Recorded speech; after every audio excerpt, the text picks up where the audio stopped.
Life is heavy, but it just won't stop. Life is fragile, but it won't give up. It cries for us.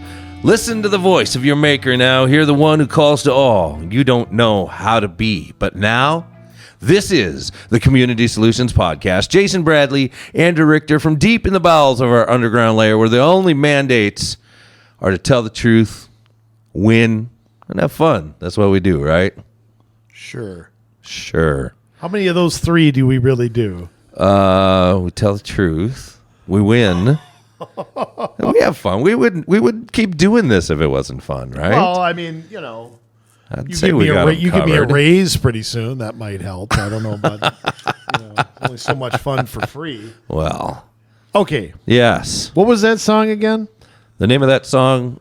Wait, you're supposed to guess. That's okay. the whole shtick. It's kind of like in cribbage when you can't cut the cards. Yeah. I always get somebody to cut the cards if I can BS them. Oh boy. I have no idea on the song. I'm not even going to fathom Probably a not. guess, Jay. Okay. Is that one of your obscure bands? One of your people you listened to growing up? No. Milli Vanilli and Roxette and whatever else? No. This song is Juggernaut by John Mark McMillan. We featured him on the podcast before, so we did. Yeah. I've listened to Community Solutions music from the podcast on Spotfly. Yes. And I don't recall listening to, who was it, John Mellencamp? John Mark McMillan. Close. Mark McMillan, yeah. okay. I don't know what that is. It's all right. Was that pre-1989? No. Well, then that's why I don't know it. Oh, yeah, probably. That's probably true. Don't know much after that. Maybe 95. I think once I graduated high school, that was when the pop culture, I don't know it anymore. Right. So, I don't know. What the heck? Jay, question for you. Okay. I got to ask this because it's been a long time since I've gotten. Do you watch the Olympics? Normally I do, not this year. Okay, now why? Is there some reason that did you watch them last? Do you watch the summer, winter? I mean, I watched very little of the Summer Olympics the last time around. When I was growing up as a kid, I used to love them. I used to love to be able to watch some of those more obscure sports like biathlon and bobsled and pole vault and all that kind of stuff. But pole vault, all I think of is Revenge of the Nerds. Okay. But Lamar Luttrell? As the years have gone on, I've seen how political the IOC, the International Olympic Committee, has gotten. Well, they've always and it's been just political, become less palatable, and they've got in with all the stuff at the UN and the NGOs, and it's just, kind of tired of it. And this year, because they want to make China look good when they're killing people and putting people in slave labor camps, just really. Well, I mean, they got enough people carrying water for them. I don't. Yes, I cannot tell you. Yes. I have honestly not. This is so bad to say. The last time I really followed the Winter Olympics, do you know when it was? Montreal. When was that? I don't know. It was like 76, wasn't it? I don't know. Summer, I think. I think I wasn't born in 76. I know. It was the what's her name? Kerrigan and what's Oh yeah, what's where she clubbed her in the knee. Yeah, Nancy. Harding. Yeah, Harding. Okay, Nancy Kerrigan and Tonya Harding. Yeah, I cannot tell you anything about the Winter Olympics since 1994. Okay. Was that the year that happened? Yeah, I don't watch. I remember I was in high school. I don't watch curling or whatever that's called, where they play hockey with the big thing. I don't watch. I don't watch any of that stuff. I'm bored out of my mind. Yeah. On the Winter Olympics. I don't like skating, and maybe that's. I don't understand what is a 9. What's a slalom skiing's okay. Snowboarding's kind of fun to watch. Yeah, but that's the X Games. It's on every weekend now. Yeah, well, I mean, I don't think they do slalom skiing, but yeah, skateboarding or not skateboarding, but it's just weird. Snowboarding. Is it me, or are the Olympics just not the big deal that they used to be? I mean, am I? Because I remember the Barcelona games really well. Yeah, the Dream Team and I was into the men's volleyball. This sounds dumb, but they played it very late at night. This is what I remember, because I had to. That's the summer. I think it was the summer before or that I did the the Can't Buy Me Love. I bought my own. I mowed lawns all summer. I was inspired by Can't Buy Me Love. I wanted a TV, and my parents wouldn't get me one. Right. We had one TV in the house, and if my dad had the remote, good luck. Okay, so I went to, there was this Radio Shack in Crystal back then. I went over there, and I bought this 13-inch Emerson. Mm-hmm. Okay, just I mean, worthless TV, but whatever. I didn't care. And then I had to negotiate it because I didn't understand that we didn't run the cable to my room. Right. So I had this TV with nothing. So I had to negotiate that with my parents, who were quite upset to get a cable into my room. But I remember the Barcelona men's volleyball was on at like 1 o'clock in the morning. Yeah. During the summer. And I remember that what I remember about it, I don't remember if they won or lost, but there was some bad call that happened. Everybody on the team shaved their head. Okay. The whole team was bald. They would announce the starting lineups that they all had no hair when they were playing, so we didn't know who was who. And I remember the 96 games. Yeah. Because of the girl who got hurt doing the gymnastics. I don't know what the hell her name is. It doesn't matter. Is this trivia? Carrie Strug? There you go. Oh. That's who it was. I was going to say Mary Lou Retton. I knew that was wrong, though. Oh, goodness. See, I am up on my Olympics. Yeah, I guess so. And then I did watch Michael Phelps a little bit. Because that was interesting to see. But I couldn't. They were on behind me. I don't know if I'd turn around. Yeah. So, I mean, are they just not? I mean, some of it might have to do with a lot of international players all playing here now. Yeah, that like, could be. You watch like the best players in basketball want to come here. Yeah. Baseball want to come here, but it just maybe it doesn't have. I don't think it has the cachet it used to have, and maybe it's a little political. I don't. If it's anything's political, I don't like it. Exactly. I don't watch pro basketball because I don't care what their opinion is on anything. Right. I don't want to hear it. So it's just kind of I don't know. Which is odd for people that run a political podcast, but yeah, I feel the same way. But you need to escape once in a while, yeah. And it's kind of like I used to like to watch Saturday Night Live when they'd get political, but it was sarcasm. They go after both sides. Yeah, well, and they didn't have an agenda. Yeah, they have fun with it. It's the agenda. That's what bothers me. I don't know. It just seems just kind of. And it is. I mean, these are a more corrupt organization than the IOC, other than maybe the Gates Foundation. I mean, really, or the Clinton Foundation, donating used underwear and writing it off on your taxes. I mean, it's just. I don't know if that's true, but I get what you mean. Hillary turned in her taxes when she ran for president. No, I'm kidding. I just find them boring, and I don't know if it's just me or what. I mean, I'm sitting there watching.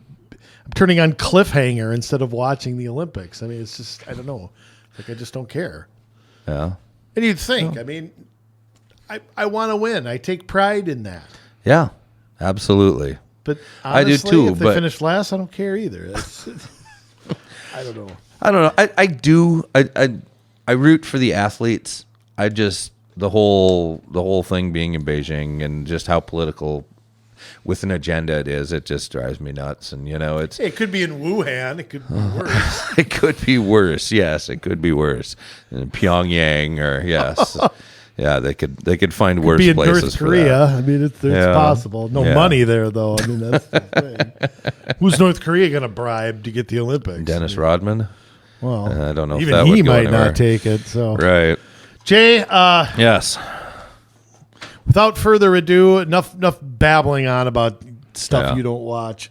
We have a distinguished guest here. It's been a long time since we had a guest on this show. No kidding. But it's election year, and we tend to do that more when it's an election year. That's right. I cede my time.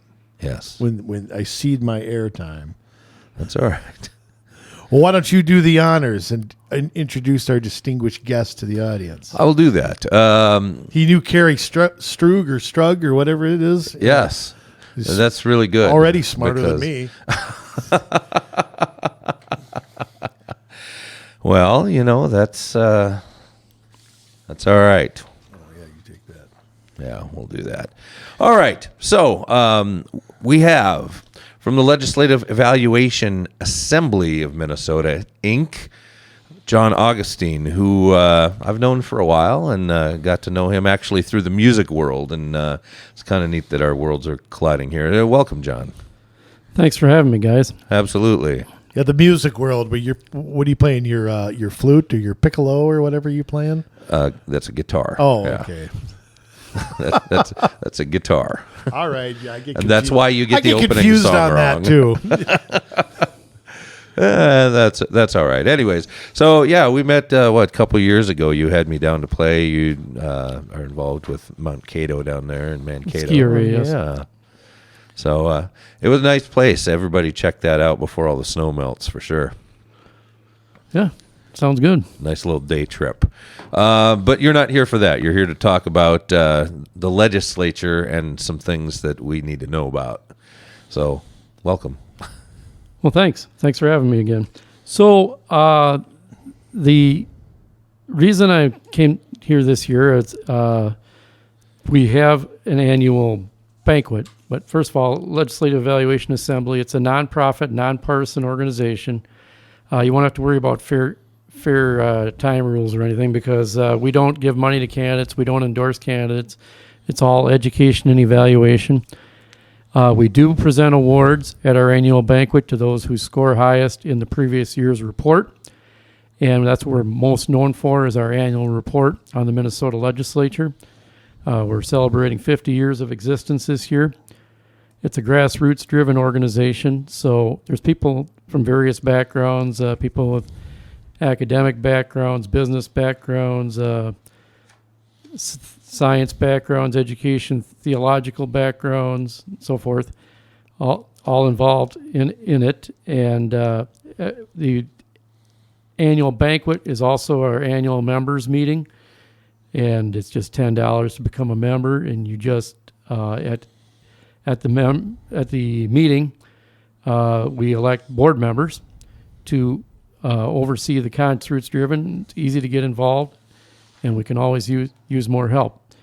But the reason I came here this year, I mean, I've been doing this for a number of years, but we have a little more of a local government connection and theme to this year's banquet that I kind of wanted to highlight, along with just talk more generally about what the positive and negative developments in Minnesota government have been over the past year from our perspective, or from my perspective anyway, I guess.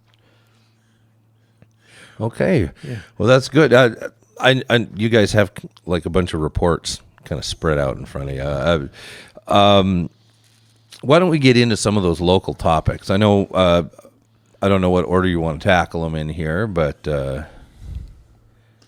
Well, I was thinking about just going through a little bit of the positive and negative developments we saw in government as a result of doing the work to put together the 2021 report, which came out late last year.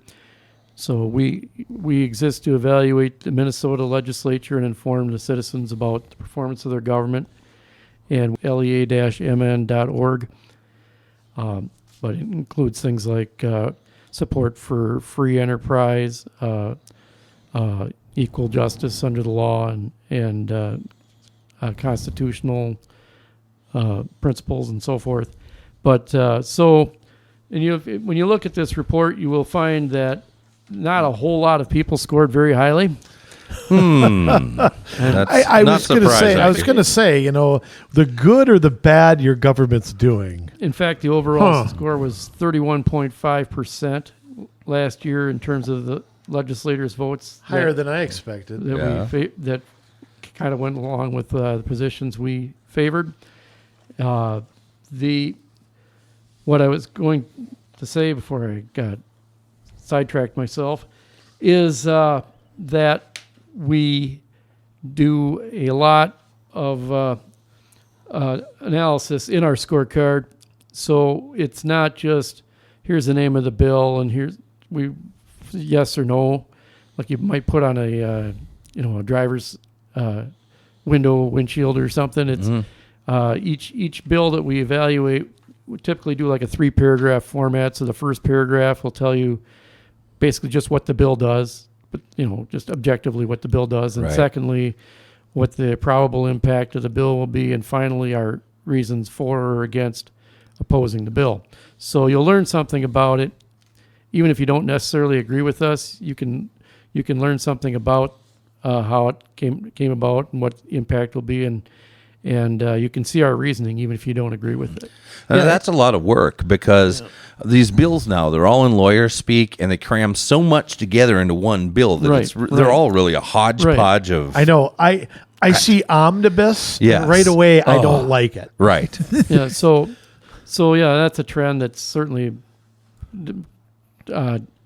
gotten worse over the decades, and back in the 1970s and so forth, it was not unusual for there to be close to 1,000 floor votes in a session.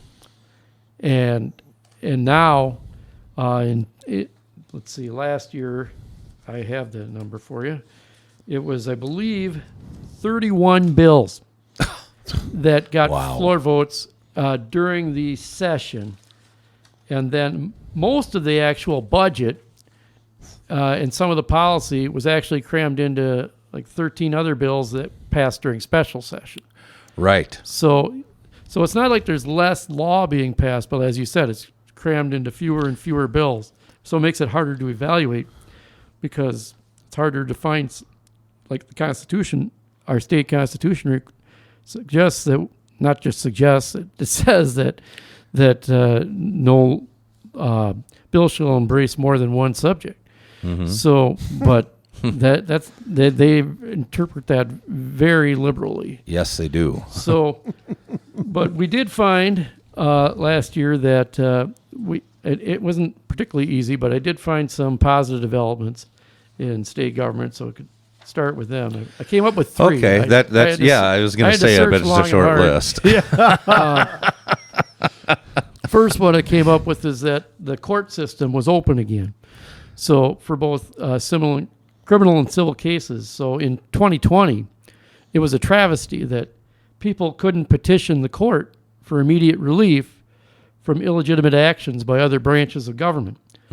So, yes, the courts remain stocked with a lot of leftist appointees, but there are groups, such as the Upper Midwest Law Center and other groups that are challenging government actions, and their suits are getting heard. They're going of lockdown orders and other mandates.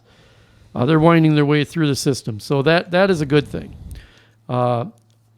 Secondly, I would say definitely a good thing is that the state of emergency ended in July, at the start of July. So yes, the state of emergency is over. 15 months or so after it was first declared, the legislature was around most of the time, but it was pretty much, by executive order decree for that stretch of time. There's some qualifiers, caveats there. So the Commissioner of Management and Budget gets discretion to allocate a higher per project level of COVID relief dollars without any legislative review. So there's not exactly a whole lot of balance of power there yet. And more importantly, other than the fear of reprisal at the ballot box, there's nothing that prevents the governor or other bureaucrats or aligned legislators that request it. There's nothing preventing the governor from declaring another state of emergency at any time. And then he's got the executive council to rubber stamp it, and we're back again where we were before. Yeah, and so John, can I ask you this just straight? If you know the answer, is there any subject that he can't declare an emergency on? Because I have heard people say, we're going to declare an emergency about global warming, and we're going to declare an emergency about health. That's interesting you say that, because you may be aware that a number of communities around the state, there's been an organized effort to pass these climate emergencies up in Grand Marais or something. It's all over the state. So, and what that does, well, for one thing, I'm not going in order here, but that's okay. It's a podcast. But we never do, don't we? But so one thing that does is, so in 2020, the Minnesota House, they passed a resolution declaring racism to be a public health crisis. Yes. Right. And so they pledged to insert race-based criteria into future bills related to public health, family stability, early childhood education, economic development, public safety, housing. Mm-hmm. The whole works. Yeah, basically, yes. And the Senate didn't pass this, but the House did pass it, and they going into last year, they proceeded as if it were implemented because it was implemented in the House. Okay, so the Liberals control the House and the governorship, so they have 2 to 1. They had enough leverage that they pretty much got a lot of this stuff into bills. So I'll come back to that, but that's just an example of that. These resolutions aren't just feel good. Sometimes they can have impact, and usually not good impact. So, and the last thing I would mention, it's a little out of our area here, but it's welcome news, is that we saw for the first time, there was one blip, I guess, about 10 years ago, for a senator was on our list of honorees for 2 years and then got redistricted out right away from northern Minnesota. But other than that, it's for the first time in about 20 years, we saw legislators from the 218 area code north of Alexandria make our list of honorees. So that we see that as a good sign, because traditionally outside of the core metro here, northern Minnesota has been kind of the most embracing of the welfare state and subsidies and so forth. Okay, but Jim Oberstar was the rep there for 30 years or plus, maybe. Yep.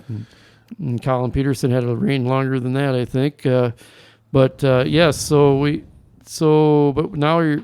you're seeing here some principled conservatives getting elected, and then able to actually demonstrate it with their voting records, some commitment to those principles. So this year we had Representative Steve Green and Matt Grossel in 2021 make our list of honorees from northern Minnesota. And then the other 5 honorees were Representatives Steve Grazkowski, Eric Lucero, Shane Meckland, Eric Mortensen, and Jeremy Munson. Well, all people we've kind of worked with. Eric Mortensen was on my podcast. Yeah, he was. And I know we've had some sit-downs with some of the others. So now do we get to the negative developments? How much time do we have? I don't want to, I hope nobody's in their garage with the car running or anything. So one thing. Got anything I can poison myself with? At the local government level, locally approved tax increases to finance capital improvement projects were exempted from statutory debt limits. So that's not really good when it comes to so the 3% of monitoring fiscal responsibility. Yeah, the 3% of tax base or whatever, isn't that it? Yeah. I want to say it's state statute 456 that limits them. I might have that wrong, but so that's just wonderful that there. But I mean, we shouldn't be surprised, because anytime that there has been opportunity for local governments to get around some sort of a limit, they find a way to do it. That's why levy limits don't work. You put in the levy limits, and then they implement franchise fees and other things, or they borrow. That's where the borrowing exploded. It's a good. Here's an idea for the legislature: put levy limits on yourself. I mean, seriously. Yeah. They put levy limits on everybody except themselves. I mean, it's just absurd. But I don't know very often if there's more and more localities getting bold and trying to get local option sales taxes approved. And I don't know how often or when the last time was that the legislature actually rejected such a request. So. I would guess never. Well, it's all horse traded. It's this representative is the chair of this or something, and they get it in the bonding bill or whatever. I mean, it's just Okay. So moving on to another negative development, you've got the ever greater submission of the entire legislative body to the decisions of a few legislative leaders and the governor, negotiated privately behind closed doors. We talked about how few bills got floor votes, and most of the policy and finance measures were packed into even smaller number of unconstitutional multi-subject omnibus bills in the June special session. And then a byproduct of that is the governor's increasing ability to dictate legislation.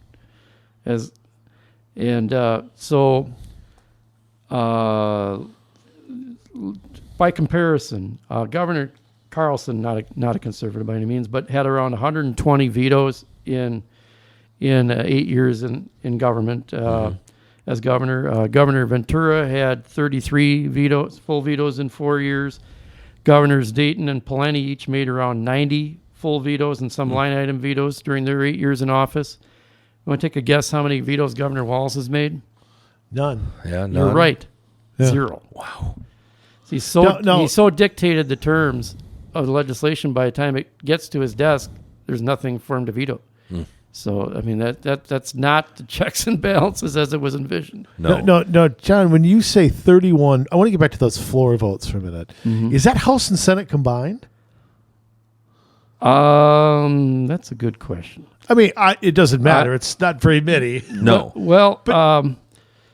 I think I got that. I think from the. I'm thinking it's session laws, but I might be wrong. There might be some bills that there might be a bill or two that got a floor vote that's included in there that didn't get passed by the other body. Oh, and okay. Then, but generally what we're left with evaluating most of the time are bills that got floor votes in the House and Senate because we're trying to score the entire body. Right. Yeah. I mean, we can score a scattered Senate only or House only vote here and there, but we try to pick as many bills as we can that the entire body voted on. You see, and this is the thing about not having floor votes is you don't know where anybody stands on a single issue. And the other part of it is that all they're doing is trying to get bills that they know that will pass. Yes. And if they don't think it's going to pass, they don't even take a vote. Right, and then why do we have a House and Senate? Almost at the state level, because it seems like the Senate, and you'll see this from the scores and so forth, is that if there's a sense that a bill has passed the House, that very rarely does the Senate vote against it, because they just want to be on the side of the legislation that passes or something. So, I mean, what they'll tell you is that there's a really narrow margin between the majority and minority in the Senate. So if the Senate majority wants to have any leverage, they all have to stick together and vote for whatever deal is as flawed as it is comes up. But it doesn't really explain why there's all these 65-2 and 66-0 votes where the outcome was not in doubt, but still nobody wants to take a stand on principle. So there's plenty of room for improvement there. Sounds like the bonding bill there, Jay, when they weren't going to pass a bonding bill, and then all of a sudden it passed 64-3. Yeah. Well, what happened there? I mean, I don't know. All I know is our voting laws got weakened, and all of a sudden that's another negative development if you want to know that one. So in the Omnibus state government bill, the legislature in 2021 accepted, or at least has not reversed, the institutionalization of processes harmful to election integrity. Processes allegedly adopted due to the pandemic emergency. So they're selling that they get the opportunity now to do increased surveillance and monitoring of these extra ballot drop boxes as some big achievement. But in reality, we went over 160 years without these extra ballot drop boxes, and I don't know of anybody who successfully proved that they couldn't vote because these extra ballot drop boxes. Right. The brainchild of the Zuckerberg organization, weren't there, and so they agreed to the more monitoring of these drop boxes, knowing that you're not going to be able to see much, and nobody's really going to have the time or effort to constantly be monitoring these drop boxes. So, but meanwhile, it's much the facilitation of these out of the ordinary forms of there's no where's the chain of custody for drop boxes or something, right? Right. So, and so it's much easier for fraud to happen and shenanigans to happen when people are not coming to the polls on election day with party balance teams of election judges and sometimes poll challengers in the room. And so this huge trend toward no excuse absentee voting, 60+% of the people voted statewide absentee last time, scared by the government officials because of the pandemic.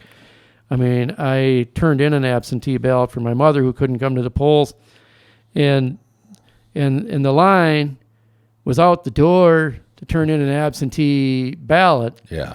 Like the closing week before the election. And then election day, I went to the polls and there's plenty of room, hardly any line at all. So you were actually safer in terms of if you were worried about coming in contact with people if you went on election day. And as a former election judge, Yeah. I can tell you that as bad as that is, vouching and same-day registration are just as big a problem. Oh, absolutely. I mean, I could tell stories about it. Well, especially since, I guess I didn't want to cut you off too much, but especially since we not only have same-day registration, but we're like one of the only places in the nation that do not have provisional ballots. So there's no way, if somebody doesn't have all the information or there's no way to check, to have any time to verify the accuracy of what they're giving you. No, it's all verified after the fact. And if Right. it comes back, So once their it gets- vote's already counted. Yeah, once it's fed into the machine, there's no way to get it back out and find out whose vote was Right.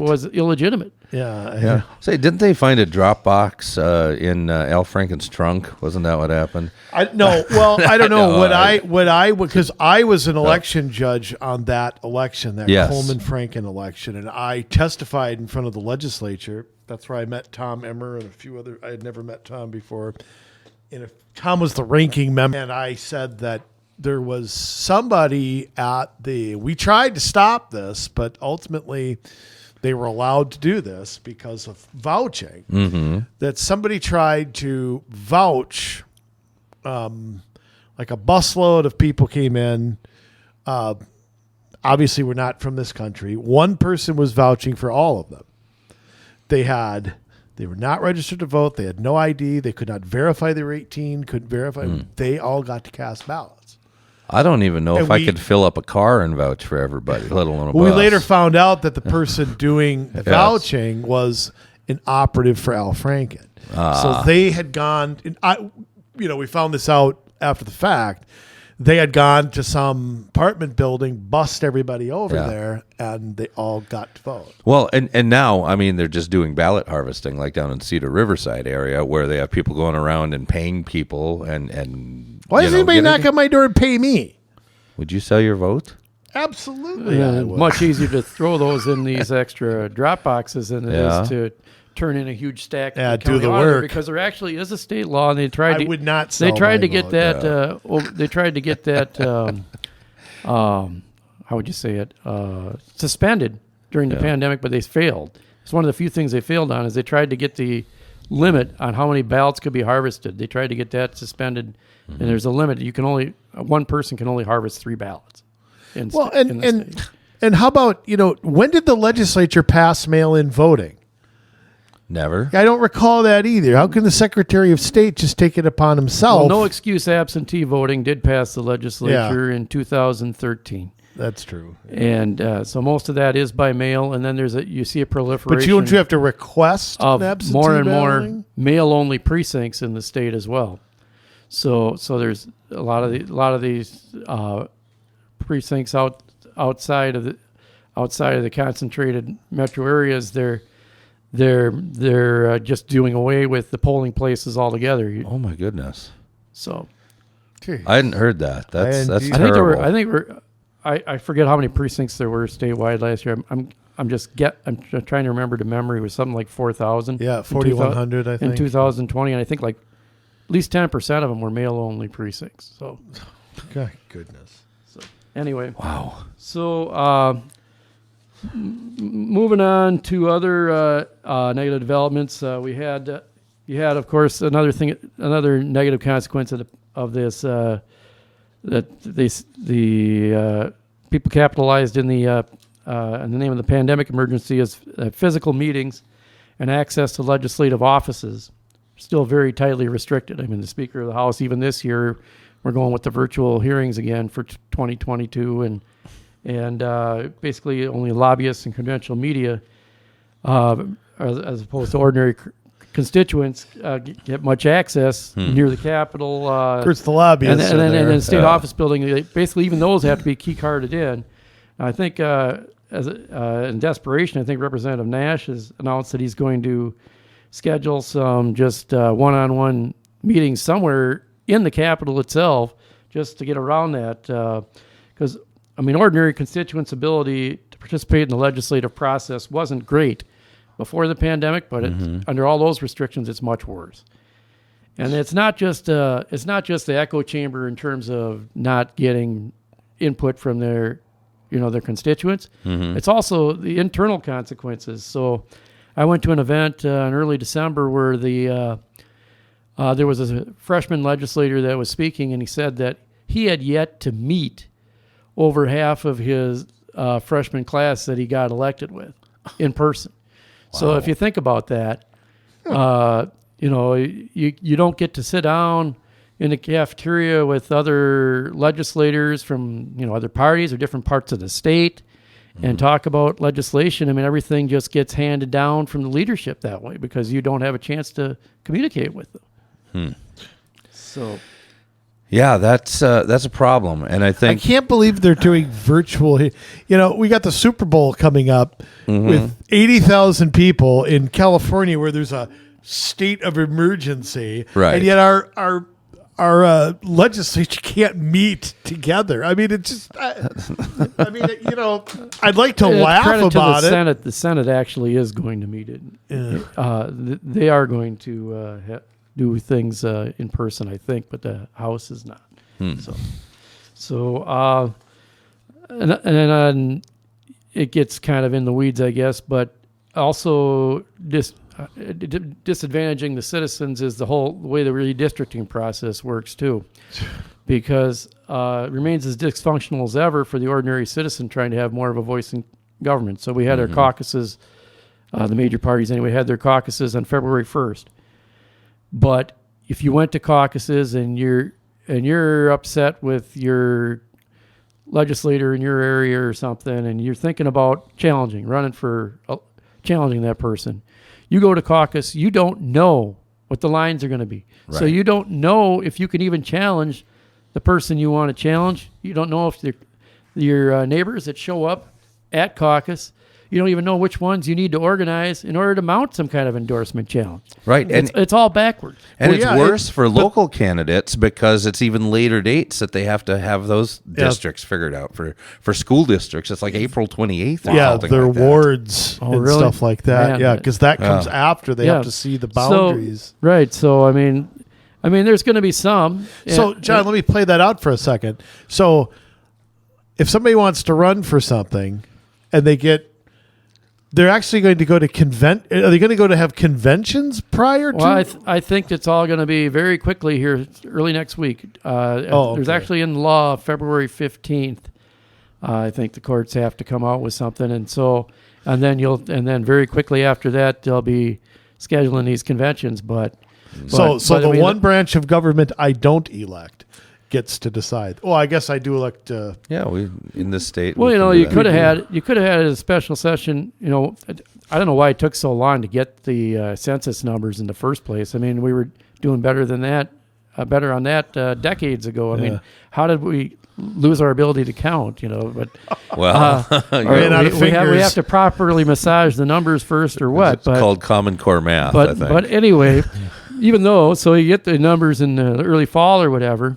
They always want to call these special sessions. Well, they could have had a special session and just said, we want to pass our bills. Our redistricting bills. And even if the House and Senate most likely would not have agreed, okay, at least that gets the timeline started quickly. So, I mean, whereas now the House and Senate have never, they didn't even bother to pass bills on the floor with their redistricting plans, I think. So then the court just waits until the last minute. Whereas if they'd passed something maybe in early fall, there might have been some pressure to get the lines out a little earlier. Right. So they have a February 15th deadline, yet both parties scheduled their caucus 2 weeks before that.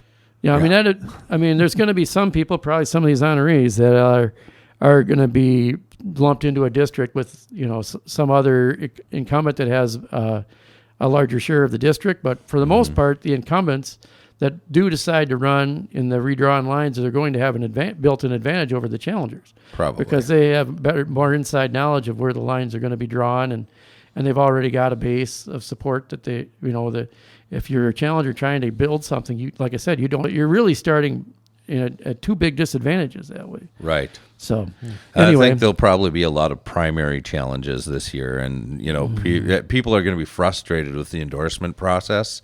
I already hate it. Yeah, and so I think it's just going to be people going to the primaries. So another negative development would be that the bipartisan headlong pursuit of wrong-headed energy policies and regulations continued unabated.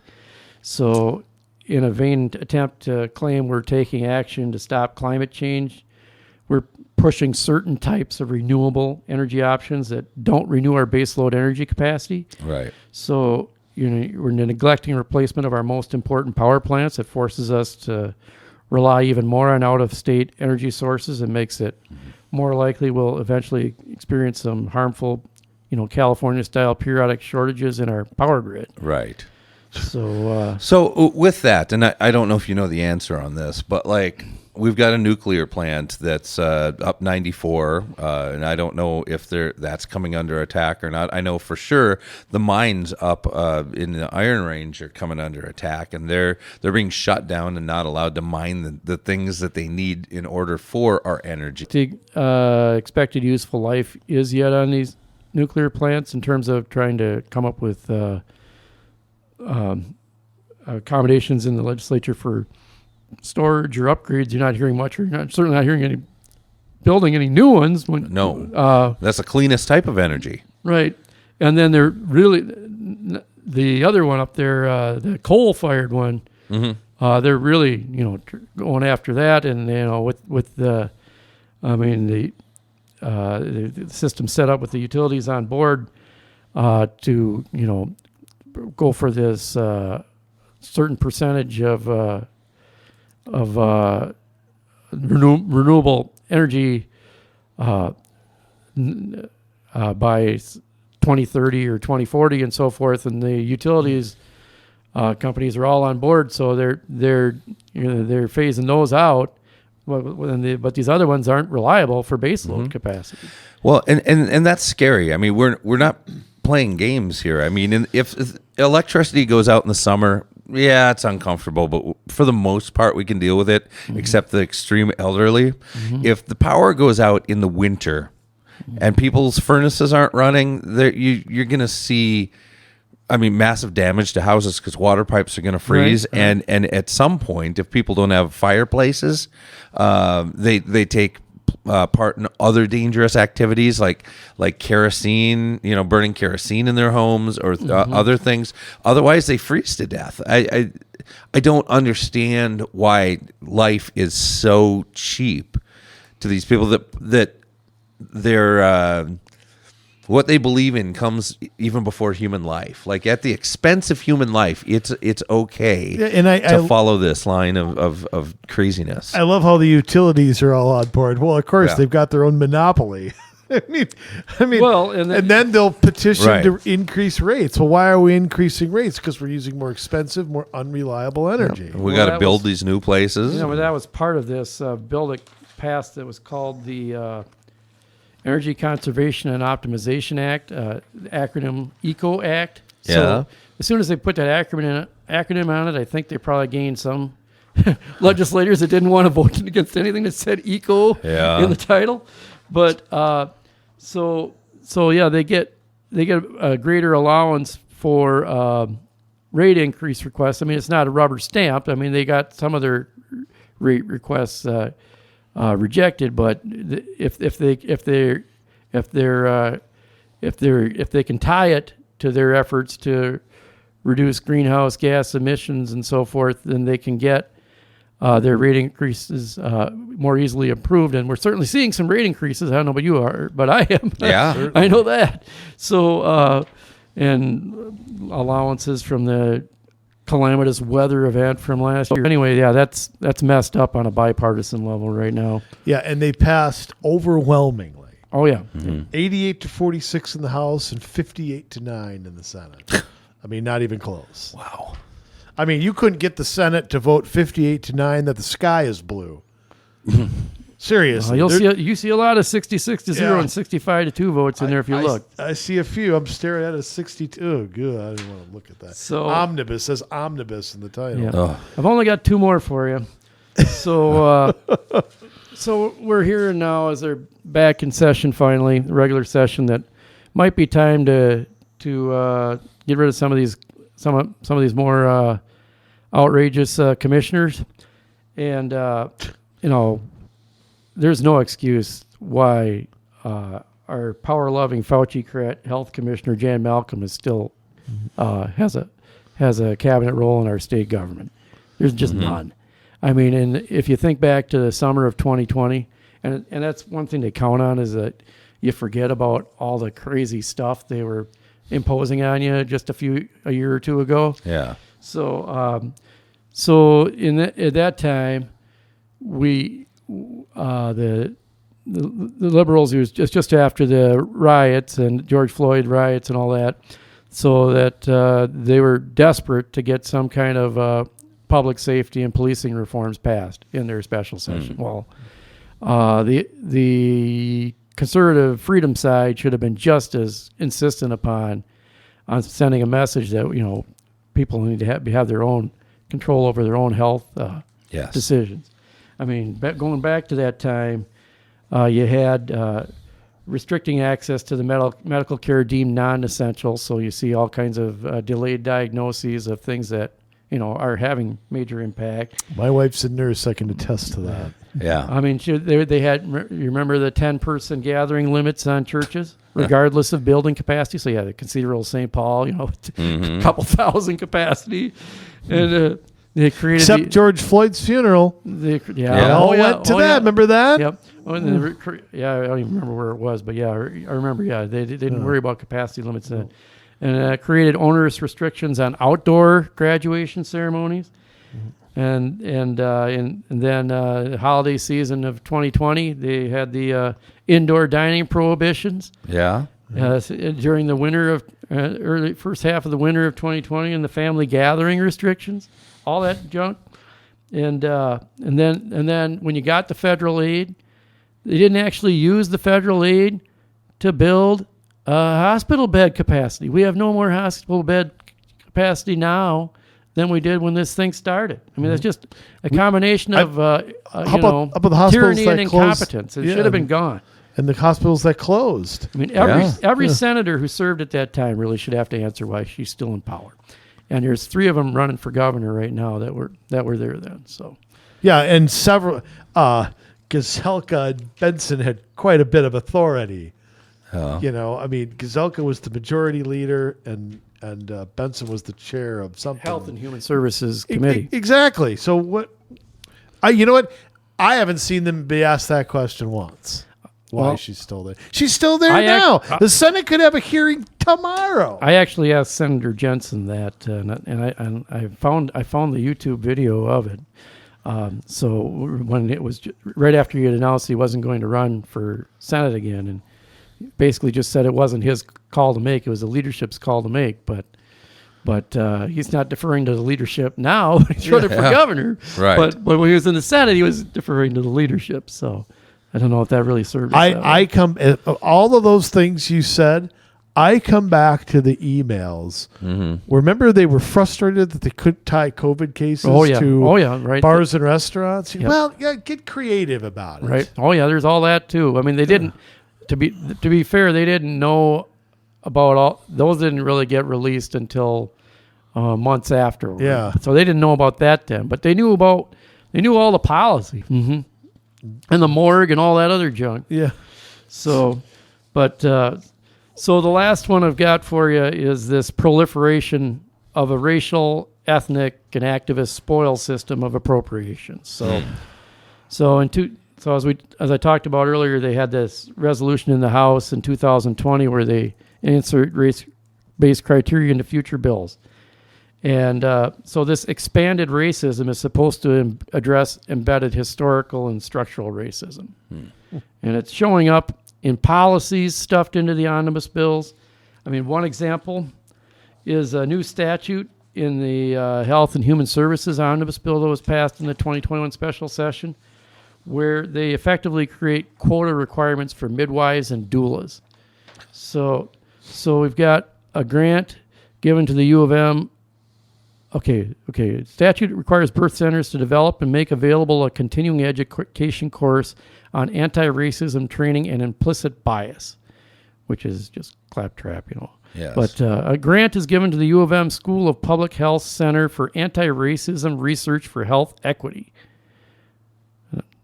I would work on defunding. Yes. To develop the model curriculum. And the Commissioner of Health is then ordered, in partnership with patient groups and culturally based community organizations, to promote racial, ethnic, and language diversity in the midwife and doula workforce. So you're basically talking about quotas for midwives and doulas. So it's increasingly prevalent in the budget too, in many of the main budget bills: housing, higher education, public safety, even the agriculture bill this year. I mean, in 2021. So the allocation of, and even the eligibility for government funds, whether directly or indirectly through these various nonprofit vendors. It's not necessarily tied to economic need or health conditions, but rather to racial and ethnic group status. And so in this system, which is, kind of the polar opposite of the One Minnesota slogan, right? Right. Assimilation, which, is essential for building functional local communities, is devalued because it jeopardizes the status you gain from your group identification. And so that puts a major strain on public safety and other services, that we expect government to address. And so the end result of this obsessive approach to engineering equity of equal group outcomes is that individuals are being denied equal treatment under the law, if the officials are even bothering to follow the law in the first place. Right. So, well, I mean, and we've seen that all the way down to our county attorneys and stuff that are deciding to legislate from the attorney's office in not prosecuting certain crimes. Or going really light on it, like that arsonist that somebody died in the riots because they set fire to a building or something, and they excused the motives and justified the motive or whatever. Yeah, and also you're not demanding bail. Which is another thing. Right. Yeah, I mean, the county attorneys are out of control. So we've been analyzing this for quite a few years, but that really stood out this past year after they passed that resolution in 2020, how much in almost every bill you saw this spoils system. And so that last development, it's such a looming and ominous trend that we decided to highlight as a theme of our banquet this year. And so we tried to find someone at the local level who's experienced dealing with these imposed levels of group resettlement and so forth. So we got a local official who saw how that was endangering his community and devoted much of his effort to exploring legal options, challenging it, because he studied the law and found out they weren't following the law. He didn't necessarily get a lot of help from other public officials at the state level.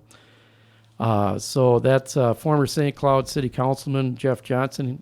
He also holds a degree in aeronautics and a PhD in higher education administration, taught in the state university system for a lot of years. And so besides hearing from those honorees that come to accept their awards, we'll be hearing from former Councilman Johnson at the banquet.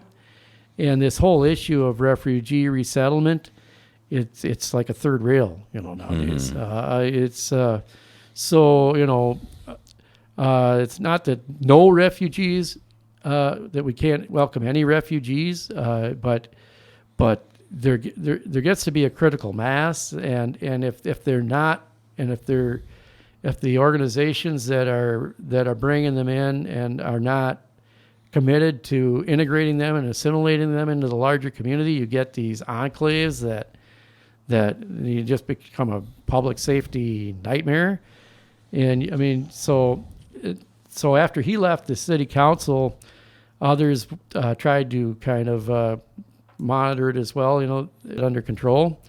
And this Unite Cloud, St. Cloud group, and the religious left, they got so organized in calls for their resignations and so forth that they didn't resign, but it effectively muted them. You're not really hearing much about it anymore. But on the other hand, they're not publicizing as much anymore where they are resettling the refugees. So we did hear last fall from the Walz administration that they volunteered to accept 1,500 of these Afghan refugees, and we know how chaotic the withdrawal from Afghanistan was. It's not necessarily the highest, most organized standard of vetting that went through those that did show up at Fort McCoy and elsewhere. Right. And I think somewhere up to 800 of them have already arrived. But it's really hard to find out where they're actually resettling. They're not really publicizing that too much. I mean, you have to kind of read these. I mean, I guess I could do a FOIA, a Freedom of Information Act request and try to find some of it, but I'm not getting paid to do it. So I'm not really that committed to doing it. But you read some leftist publications, left-leaning publications like NPR News. You can get little snippets here and there. So like in Rochester, they've resettled about 65 of them so far going on 80.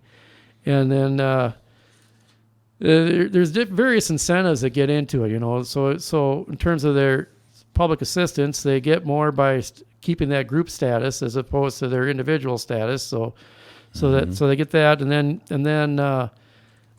then the people that are trying to facilitate it, if there's not a steady pipeline of them that they can predict that's coming in, then they harder to get established relationships with the landlords for low-income housing. So they need to keep this steady pipeline going, even if it doesn't necessarily serve the larger society that well, So and then they also talk about that they want to make sure where is it here? That they try to keep groups of families living near each other. Well, I think it'd be better, actually. I mean, you have some contact and maybe some gathering events from time to time, but it'd probably be better if they were more dispersed, so they could integrate into the community rather than have these enclaves built up where you end up with the Little Italy everywhere. Yeah, and you got another language that they decide they have to show up on the ballot or something too. So not assimilating them is on purpose. Well, there's incentives built in not to, yes. Oh.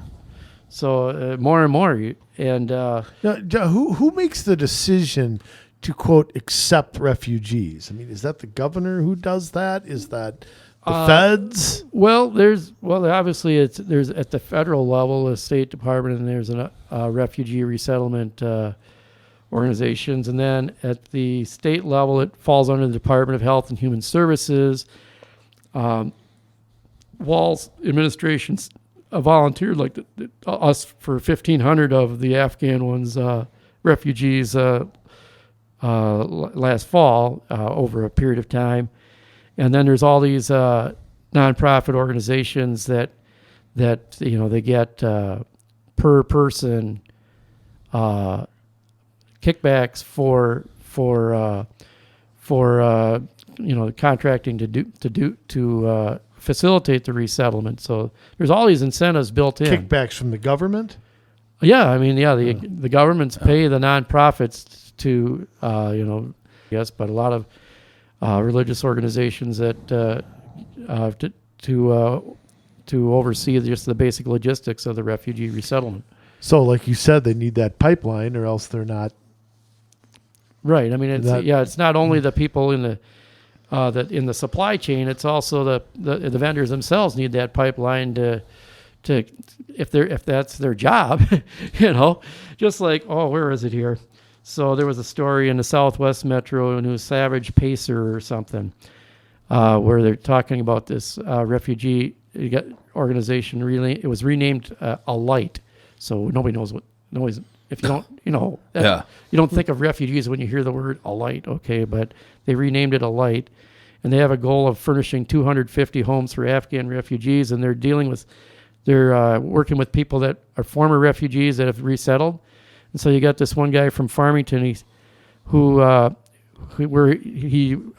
fled with Cambodia with his family in 1982, and now he works in the Prior Lake Savage School District as the Director of Equity and Inclusion. Oh, well, dude, I don't know that if that was really an important contribution to our society. I mean, you hear that we can't find enough skilled laborers or unskilled laborers, but we can find enough.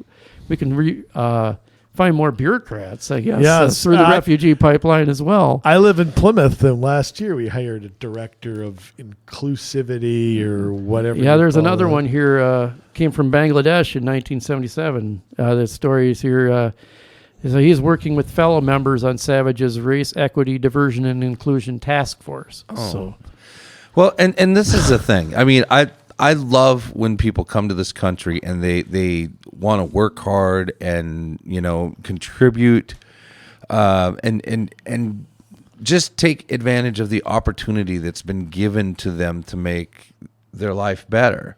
I mean, who wants to live in a war-torn country? Who wants warlords coming and kidnapping you or your family members at any moment? But no, I mean, all of this is political, and where they get placed is political, because they're looking to enhance voting. Right. And that's right. I said when the Afghan refugees started, I said, I'll tell you the 6 states, the 8 states they all end up in. Mm-hmm. We all know it's not going to be Idaho. It's going to be Pennsylvania, Wisconsin, all those states that were close. Right. And so the problem is with this is that you're not bringing in always, and don't get me wrong, again, with refugees, if there is a true crisis, you want to save people from any kind of genocide or things like that. Right. But when they come in, they're put into a system and they're taught to learn that system. And you see it with the Somalis that come in, that a lot of them get into Minneapolis's government system and they come and they receive the welfare, but then they get into a position of learning how to administer that welfare and recruit people into receiving that welfare, and then they go there's usually smaller communities scattered throughout the state too, where I'm not sure exactly with the Somalis, but certainly other ethnic groups that aren't very familiar with the American customs and traditions, and if you get a threshold at some point, that it really strains the local government's ability to support it. Right. So, but I mean, most refugees and immigrants that come here have come here looking to start a business or bootstrap themselves into whatever it is, not necessarily being super rich, but at least earning a living and raising a family. Came from that crowd, and it's not really about race. It's just about being able to or being willing and able to and having a reason to integrate into the society. If you're just coming here to push inclusion as a thing in itself, without any overall benefit to the society. I mean, I can find people that have lived here all of my life that have far different viewpoints and backgrounds than I do. Yeah. So there's at some point, you can't sabotage your own community by if you just put an unsustainable level in. And so we've got somebody coming to this banquet, LEA banquet, that so registration is closing on it shortly. It's being held February 22nd at Jimmy's Event Center in Vadnais Heights. It's $35 to attend the banquet, and it's another $10 just to become a member for the year. So we're not talking hundreds of dollars here or anything, but you'll get some good information, be able to help lend some support to the honorees, at least some, show some solidarity for those legislators that are standing up for things that we noticed in our last report. If I think online the registration closes Saturday, which I don't think this Saturday the 12th, so I don't think this podcast will necessarily be out by then. But if you can contact me before Tuesday morning, I guess my cell is 651-398-9316, and let me know you're sending in payment for the banquet. I can let you still in at the advanced registration rate. Otherwise, there'll be a few spots open, registration at the door as well. So you can get more information at lea-mn.org. You can see all our reports are archived on there as well, and encourage you to become members. And right, we can always use more help. Because it is campaign season, but you need people involved that are just into the education and information side as well. They're not necessarily on the, team for this governor candidate or this AG candidate and so forth. So right. Well, we have no idea who to vote for if we don't know how they voted in session. And then and they try to front load the election dates and so forth. You see that push every once in a while too. That makes it even harder to get the information out, because when you move the elections earlier, then that also moves the filing deadlines earlier, because by law they have to be 70 to 84 days before the primary. Yeah. So if you move the primary to June, for example, you got your filing deadline in March, or sometime, and yet the legislature's in session until May. So there's a huge part of the legislative session you wouldn't even be able to evaluate. So you know what? There's problems no matter how you do that, right? Because I hate an August primary when people start voting a month later. Yeah, I mean I don't know what the answer is to that. Get the information out. Yeah. How about this as an answer? The legislature only does one session in the odd year. Well, that would work. That would work. Yeah. Then you could do it. Just like Texas. There are North Dakota does it, I think, too. There's a few states, but there are not too many anymore. Then it would work. I mean, I just, you talked about the state constitution, which I wonder if anybody here in the House or Senate's ever actually read, and how it says there can only be a single subject. How do they get away with this omnibus stuff? Well, the Supreme Court has interpreted that very liberally. Occasionally they will strike something down as basically the way they've construed it is, if they can find a way to fit it into the title, and if you've seen some of the titles for these omnibus bills that are before the actual text of the bill, the title might be 2 or 3 pages long. So if you can find, if it's in the title, then it's part it's part of that bill. It's germane or something. It's a subject or something. So anything to do with education just ends up. So I mean, it's bad enough when it comes to the budget, the finance. So you end up having to vote for, one budgetary item for the transportation bill. You would because it's tied to some other one that you support, right?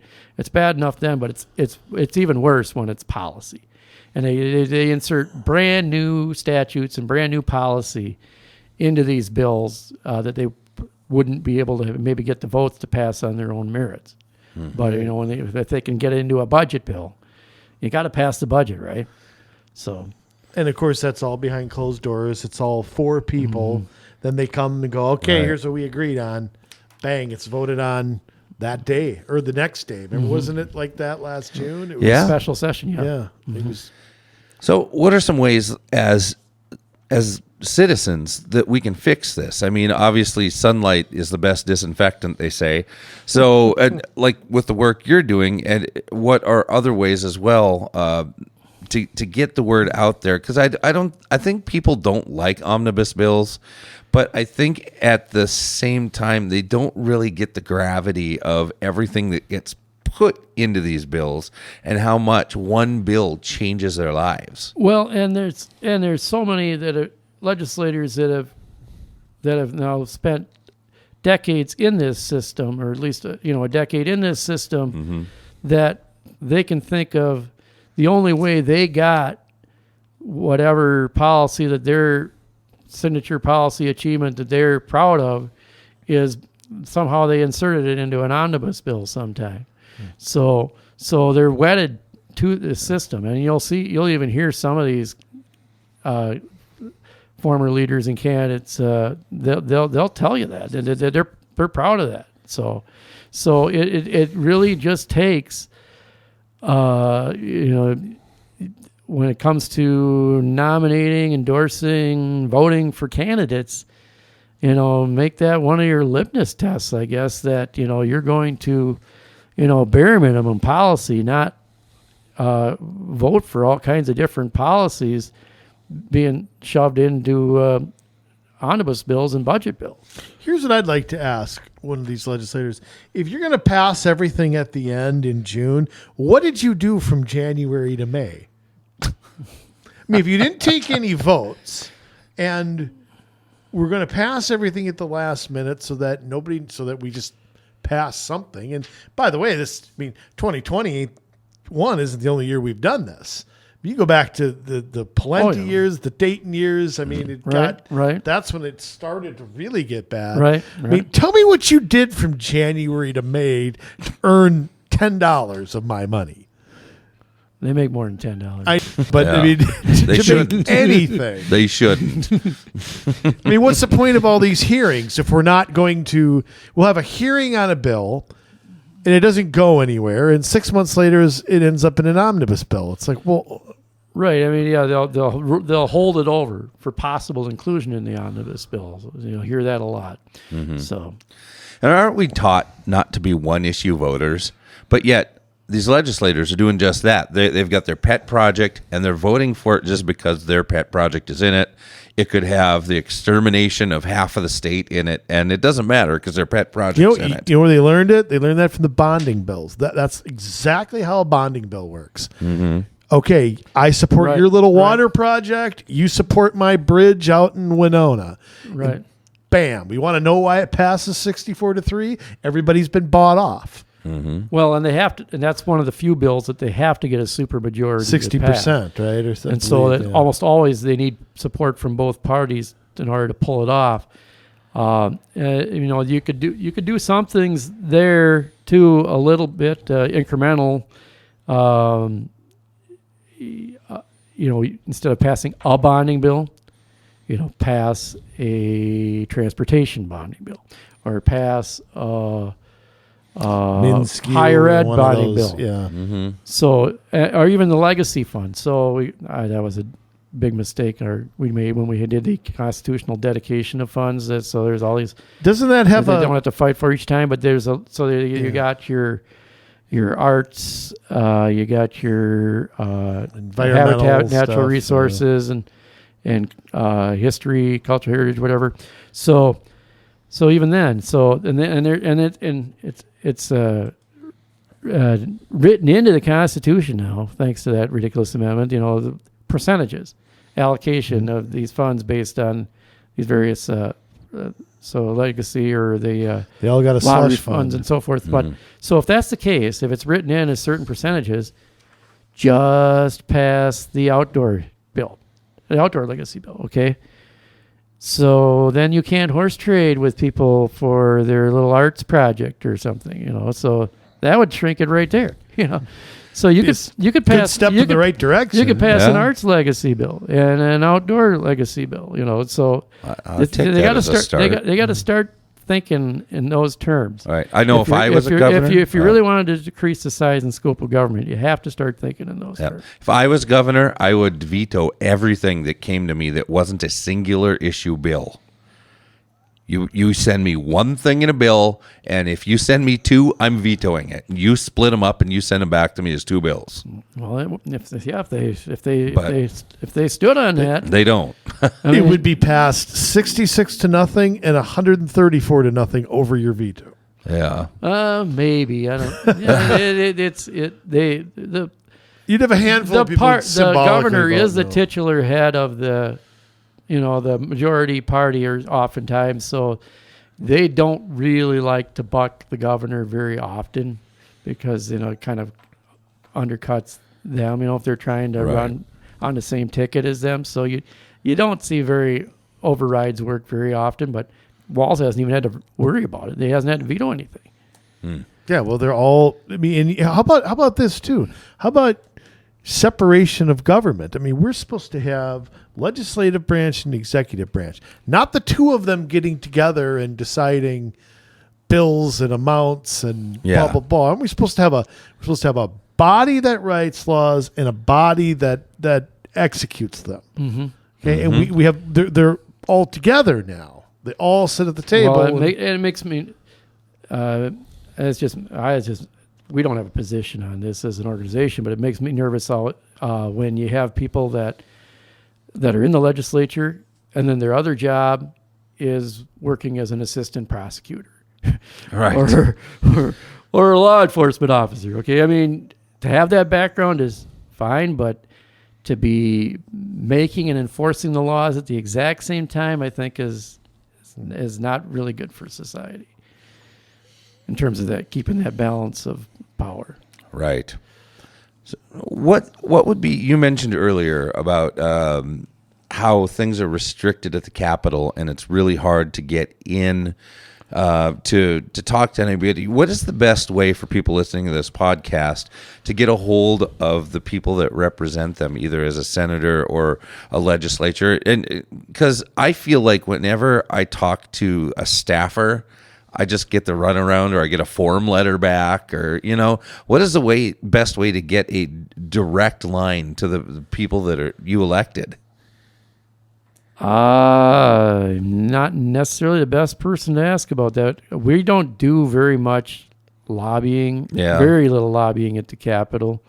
I mean, only if it really threatens the ability of us to do what we do. That pretty much is when we get involved. So we're more we do most of our work after the session is ended in the summer months and so forth, and early fall. But I mean, a lot of them have emails. Some of them make you fill out a form for the emails. But a lot of them still have email, I guess. Some of them are active on, various forms of social media. You can try to, follow them and reach them that way. I know I've been able to do that some. And then, phone. But like you said, you might get routed through staff that sees themselves more as a gatekeeper rather than somebody to gather information. So I would say it's as funny as this sounds, it is harder and harder and harder to do that. Yeah. Because I know that, when we were doing the shutdowns, I might have sent one or two emails to some people. Yeah. Tried to reach them by phone, tried to reach them by social media. I'm going to tell you, the only thing I got back was a generic, very generic email response. Yeah. Almost the same as somebody else who I know who sent something. I mean, there is cut off. It's funny. It's easier and easier to do everything except talk to these people. Yep. That's honestly, I mean, because the best thing is face to face. You know as well as I do. It's Absolutely. harder to say no to somebody's face than it is to do this. And then there were so few physical gatherings that it made it hard to do that. Yeah, I mean, and even and with the pandemic, it's just an excuse to not do any. Mm-hmm. So it's kind of, I mean, I don't think. Here's the thing: if you're not a lobbyist and you're not a millionaire, or you're not one of these special groups, your ability to talk to somebody is nil. Yeah, it just is, and I mean, I think it's god awful, but it's getting worse and worse. I mean, it's almost like you have to go and speak a different language, pretend you don't live here to get somebody to talk to you. Well, it's dangerous. Anytime you have a separation between people and the government, you have people that begin to believe that they live in an ivory tower and that they have the ability to decide what's best for you without ever consulting you to see if that really is the case. Mm-hmm. So, well, very good. We're thankful that you came and shared that with us, because a lot of this, we focus a lot on local issues, right. but a lot of this has local impacts. Right. And a lot of it gets biased just because it's not out in the open anymore, and to pile through a 4,000-page omnibus bill is We're going through the bonding bill last time. All the projects we found in there, and you talk about one with local implications. Bonding is local. One city gets their pool paid for by the state. The next one has to pay. It's supposed to be projects of state and regional significance. I don't think it's in the Constitution or anything, but that's generally how it was designed. But that's in practice is not how it's working. Not even close. Right. So. Thanks for your time so much. Yeah. So, I encourage people to go to our website, and also if try to contact me if you think you want to come to the banquet, or it's just an additional $5 at the door. But we're trying to get as many people to register in advance as we can. Want to give the website one more time, John? It's lea-mn.org. Fantastic. And we have a Facebook page. You can follow that too, I guess. Okay. Perfect. Good. And that's under LEAMN? Legislative Evaluation Assembly of Minnesota is the Facebook page. All right. Well, good. Best of luck in, continuing to be able to evaluate these things, and hopefully they'll be a little bit more open in the future. I'm not counting on that, but... when I'm governor, Jay, give me 4 years. Nothing's going to pass. It'll be really easy for them. Well, we're going to set some parameters. Let's just put it that way. And I look forward to it. I'm just looking at my reps on here. Would you have any idea what they scored, Jay? Cedric Frazier, what do you think? Cedric Frazier was probably a 10% or You're less. Close. Yeah. I got one that might make you laugh. Look at Representative Thompson. You have to page through there. I got it.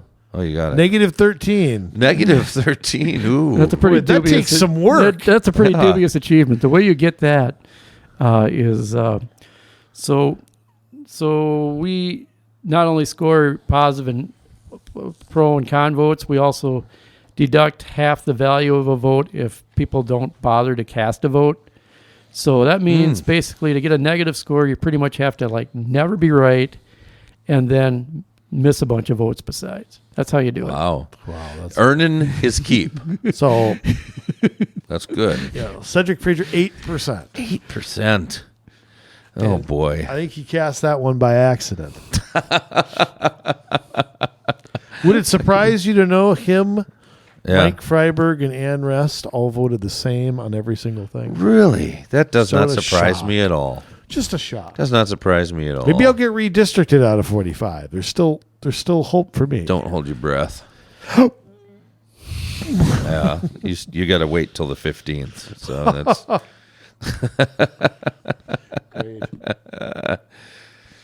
Oh boy, that was a lot of. It's interesting to read this too. I mean, you guys do a really good job of articulating summarizing what's in these bills and analyzing it and explaining why you support or oppose something. I mean, it's real good. Some of the people here. involved in your group, if they've got more of a perspective on how these impact local government and they want to lend that to the research and writing for our organization, they're welcome to do so. So, all right, fantastic.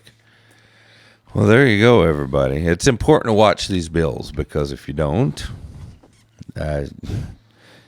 it's hard to know what's going on, but there are ways to do it, and you got to stay engaged with your local leaders. A lot of times, they will come and do open houses in your area. Make sure that you attend those because otherwise, they just fill them up with people from the unions and stuff, and nobody challenges them. They make sure they have a majority there. Yes, they do. Oh. What do you say? Is it time for a little sign-off sermon? Are you going to do that? I'm going to do that. All right, hang on. Let me get the music. I've been doing it every episode for a while now. Let's put it that way. Don't break tradition. All right, hang on. Let me get the... I didn't know if you were going to do that or not, so let me get the music up here. I'll have to go edit that part out. Oh, for Pete's sake, why is that? Give me 5 seconds. And I'll be on. No, that's good. Then I'll give you the introduction here. Okay.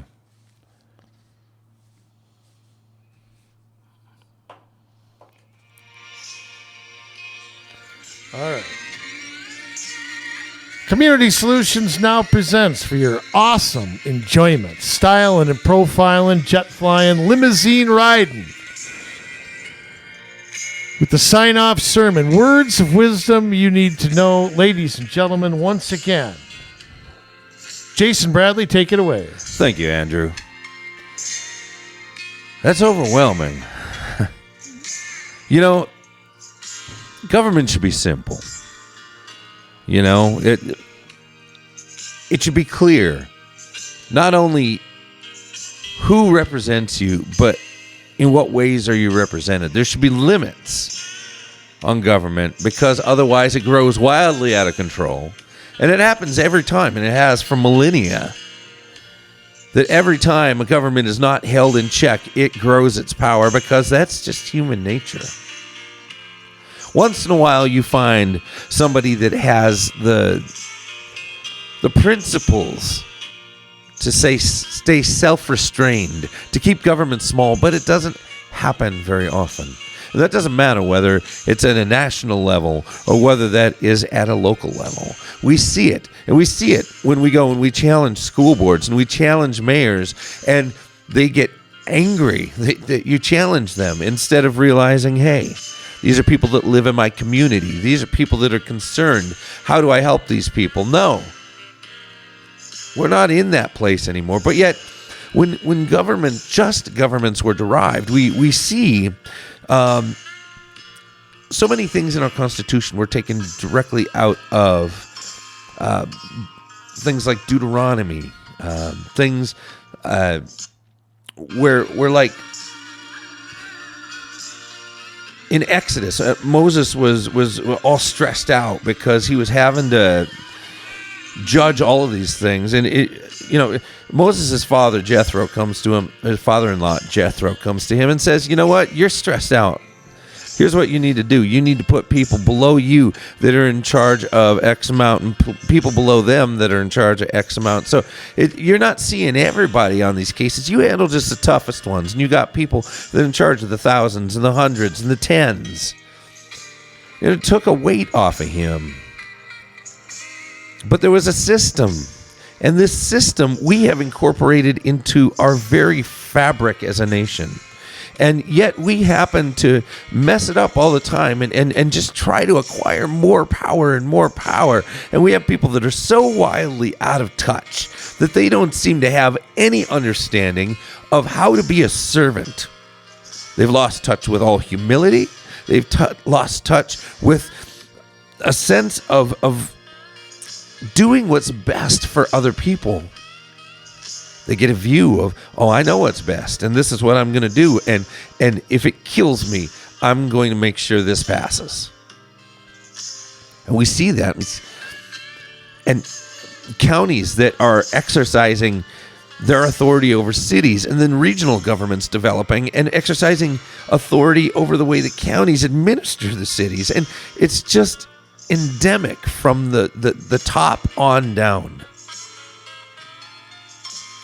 And now we've got a federal government that's trying to tell businesses what they need to do. And that's not the way that we do things here. That is not the way that the American system of government runs. It's just not. But yet we see, again, going back to Exodus, where you had Pharaoh hardening his heart and hardening his heart and hardening his heart to the needs of a people that were working hard and doing a lot of good for the country of Egypt at the time. Well, we've got the same thing today, where our leaders are hardening their hearts and hardening their hearts and hardening their hearts against the people, the very people that put them in office, pay for their housing, pay for their retirement, pay for their health insurance. It is almost as if they despise us who are not like that. I know there are people out there that want to do the right thing. I know that there are people, some of them are even elected right now, but are so far out of the majority that they are not able to do the things that are on their heart. They're not able to do what is best for people because the monster is growing out of control at such a fast rate. Well, there is something we can do. I know the people that listen to the show. I know you're principled people. I know that you listen and you get agitated at some of the things that we present as we're talking about the local issues going on around the state. But we can't stop at getting agitated. We can't stop at complaining on Facebook or Twitter. But instead, we need to stand up. And we need to take... We need to take... And look at what we're having to go through and notice that there are not enough numbers to combat all of this. Do we want to live under it or do we not want to live under it? And if you've got that little burning inside of you that's like, I wish I could do something. I wish I could do something. You can. You know, if you feel a bent toward government, then you're supposed to be involved in government. That is your calling, even if it's to sit on an appointed advisory commission and just advise a city council, a school board, a county board. Then that's what you need to do. If it's to run a blog or a podcast like we do, then that's what you need to do. If it's to run for office, then you need to do it. Don't let this go by, because once they change everything, they're going to make it so that we can no longer change it back the way it ought to be. We need you now. We're near the edge of that precipice. Everything is being not just federalized, but they're looking at how to make this a worldwide deal. And if we lose our sovereignty to a worldwide government, and we will, at some point it will happen, but not today, because I'm going to do my best to make sure I do my part. And I just ask all of you to do your part. It'll happen at the appointed time, but you know what? We each have responsibility to make sure that we step into what we ought to do. And those times can come a lot quicker when we say that we're not going to do it, when we're not obedient to that. That's when discipline comes. That's when judgment comes. So why don't we just stand tall, stand unified, and make this happen? We need people all across this state who are willing to step into roles to keep our government accountable and to run for local government. If you're feeling that tug at all, you give us an email at commsolutionsmn@gmail.com. That is commsolutionsmn@gmail.com. We will be more than happy to help you out, because we've done it for other people around the state, and we can help you win too. All right? We can do this if we work together. I don't believe that favor is totally gone from us. But we have to act now. We have to do what we ought to do. Well, that's the verdict. That is enough to think about for a week. And we'll be back with another podcast before you know it. But now you've got an assignment. We love you, Minnesota. But now it's your turn to get to work.